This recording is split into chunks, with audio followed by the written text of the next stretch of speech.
Yun, isang mapagpalang araw. Yung papunta kami dito sa aming second beneficiary. Dito sa P Epsilon. So, ang kapatiran namin ito, si GS naglalakad. So, ang kapatiran po namin ay merong program na tinatawag naming healthcare program. So, yun, ng isang kapatid namin, namatayan ng magulang. So, binata yung aming kapatid. So, ito, magbibigay kami ng tulong kasama namin ng aming GS. Ito, si GS. So, magbibigay kami ng tulong na pinagsama-sama namin sa aming programa. So, Alpha Kappa. Ganito po ang aming Ito ang aming second beneficiary. Si Brad Algelas ba? Oo, yun. Andito po kami, sir, para iabot yung tulong na nanggaling mo doon sa healthcare program ng Samahang Alpha Kappa. So, ang Alpha Kappa po ay nagpatupad ng isang healthcare program para kahit papano ay may matulungan tayong mga kapatid.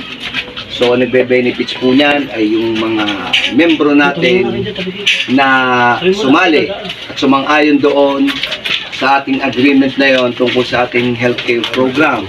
Nandiyan naman si Sis Consihala. So, ito po, ipaliliwanag ko lang po dito. So, yung isa pong membro na pumirma dito at naka-join dito, pag binata po, ang magbe-benefits po nito ay ang magulang. So, mother and father. Pag po naman may asawa, kagawin ni GS, ay hindi po niya dapat cover. Pero si, binata pa, ay di ang cover po niya ay ang kanyang mga magulang. So, ginagawa po natin ito sa Samahang Alpha Kappa sa Lipa City Council. Dahil ang kakulangan po natin talaga dito ay yung pagtulong sa ating mga kapatid kung may mga problema ang kagaya nito. So, malaking tulong po ito. Ito po naman ay sa pilitan na to. Hindi na po ito as simpleng may tutulungan tayo ay mag-volunteer tayo magbigay. Hindi na po ito. Ito po ay porsahan na. Parang hindi na po pwede tumanggi dito dahil sumama dito. So, pinililiwanag lang po natin ito dahil bakit?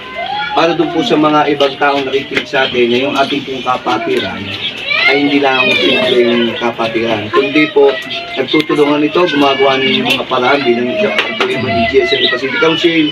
Inilahat ko po ito dito sa ating mga officers at kasi members na kailangan number one ay ang healthcare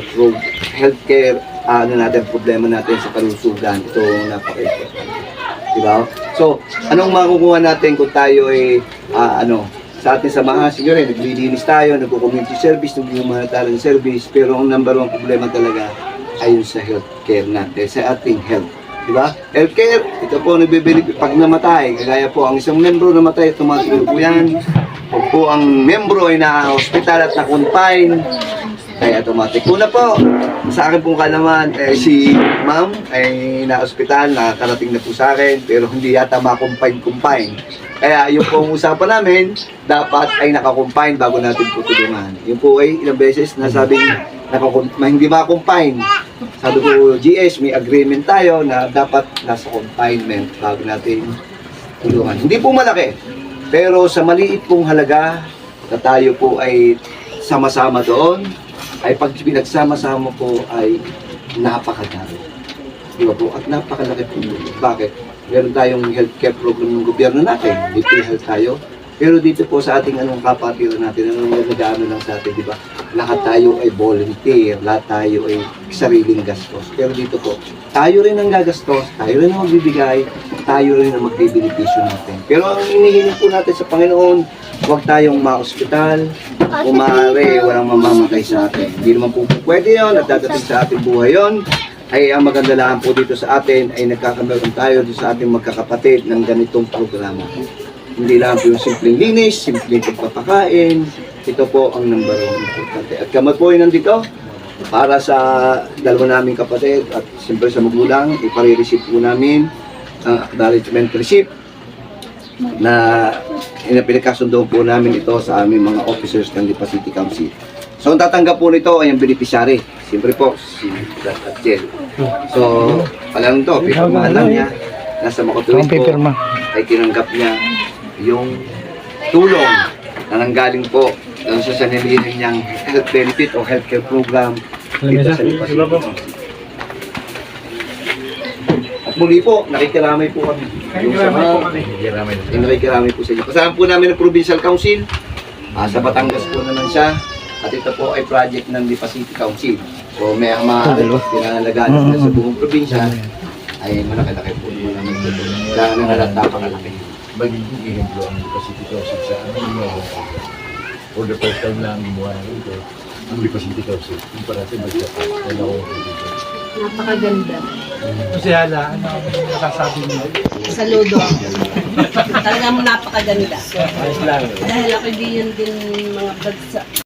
Yun, naibigay na namin ng tulong dito sa Pi Epsilon chapter namin dito sa Lipa City Council. Actually, dito rin naman po ako naka-chapter sa Pi Epsilon. So, yun, naibigay na namin ng tulong namin dito. Maraming salamat sa aming GS Dan Almero.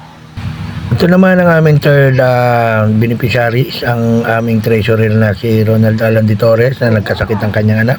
So member pa rin po ng healthcare program at narito rin po at bibigay po ng aming GS. So okay, ito naman ni ano. Okay, Nagbibidyohan tayo. bibigyan tayo. Para i-document na. Palukas pa din ni Daddy. Hindi, bigyan mo naman sa akin. So, game. Andito po kami ngayon sa bahay ng ating isang member ng ng ating healthcare para doon po sa ating programa na in case talagang meron tayong member, beneficiary man siya, na siya ay na-hospital, na-confine, ay dahil kasama siya doon, naka-join siya doon, kung meron man siya doon, ay binibigyan natin ng tulong at yun po ay mandatory, obligado po yung binibigyan natin. So, nito po kami ngayon sa bahay ng secretary at treasurer po namin ito, sa halip na siya ang mangulit ang pinahirapan. Ay talagang ganyan no, kasi siya nagbabantay sa hospital sila. Kaya inako muna ni GS yung responsibilidad. Ngayon, nandito kami kay Secretary, Treasurer Ua, para iabot yung tulong na hindi naman kalaki ito, umabot na mahigit 7,000, so malaking tulong naman ito.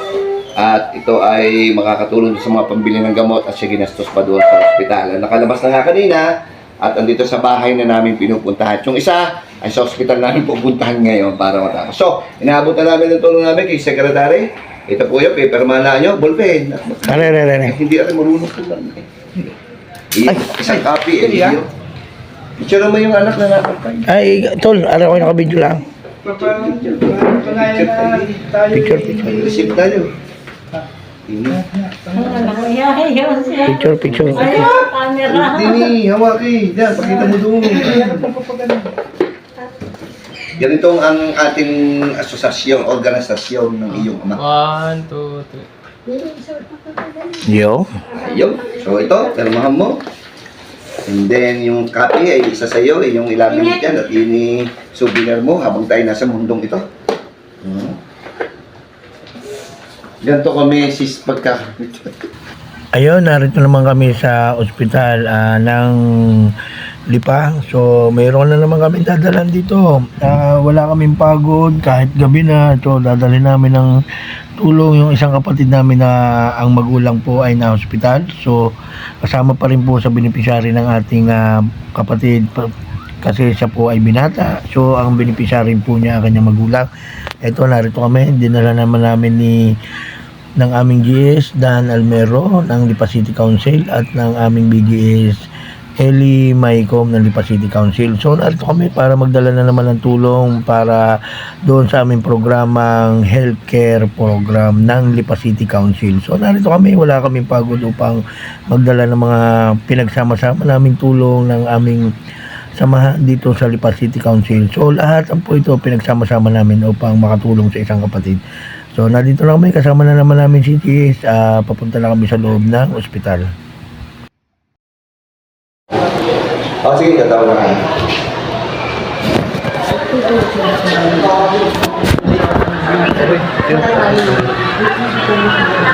Lumagabi ko.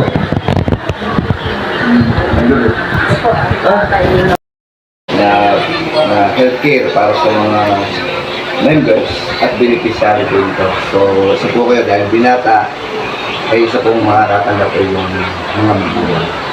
So, dito po kami para i-check yung konting tulong na ibibigay po namin sa inyo.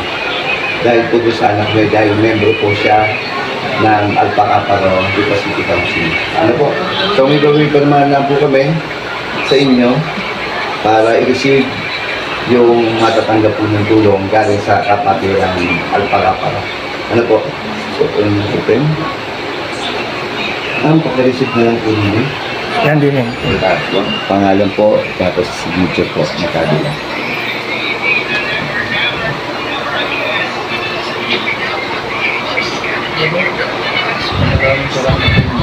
Opo, dalawa po sa atin ngayon eh. Ako po yung presidente ng Bundi pa. Atin ho ay isang programa natin. Isa pa po, sa inyo na po yung isa.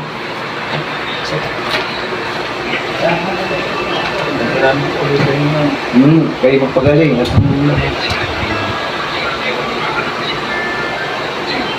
Ayan po, sa inyo na po yan. Sa inyo na po yan. Ay, siya. Kami po hindi nagtataghat. Salamat po. Kayo magpagaling. Salamat po. Salamat po. Maraming salamat.